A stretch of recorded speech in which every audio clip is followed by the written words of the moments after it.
Praise the lord. సమస్త మహిమ ఘనత ప్రభావములు యేసయ్యకే కలుగునుగాక.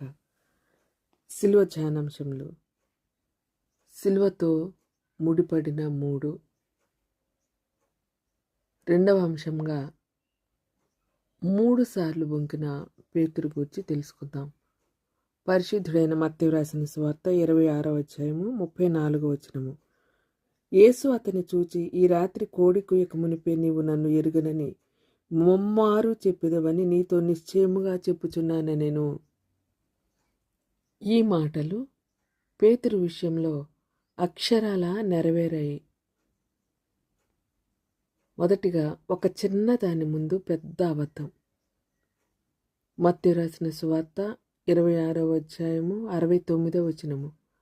నీవును గలిలయుడగు యేసుతో కూడా ఉంటివి కదా అని ఒక చిన్నది పేతురును ప్రశ్నిస్తే, నేను ఉండలేదు, ఆ సంగతి నాకు తెలియదని పెద్ద అబద్ధం చెప్పి ముఖమును చాటు వేసుకున్నాడు. రెండవదిగా మరి ఒక చిన్న దాని ముందు పేతురు గారు చెప్పినటువంటి రెండవ అబద్ధం. మత్తయి సువార్త 26వ అధ్యాయము 71వ వచనము. వీడును నజరేయుడగు యేసుతో కూడా ఉండెను అని ఆ చిన్నది అన్నప్పుడు పేతురు అవును అని చెప్పక, నేనుండలేదని, ఆ మనుష్యుని నేనెరుగను అని రెండవసారి అబద్ధం చెప్పాడు.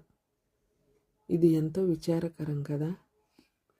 మూడవసారి మరి కొంతసేపు అయిన తర్వాత అక్కడ నిలిచి ఉన్నవారు పేతురు దగ్గరకు వచ్చి, నిజమే, నీవును వారిలో ఒకడవే, నీ పలుకు నిన్ను గూర్చి సాక్ష్యమిచ్చుచున్నది అని అన్నారు.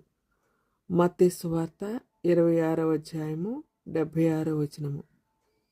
దీనికి పేతురు సమాధానం, ఆ మనుషుని నేను ఎరుగను అని చెప్పి శపించుకొనుటకు ఒట్టు పెట్టుకొనుటకు మొదలుపెట్టాడు.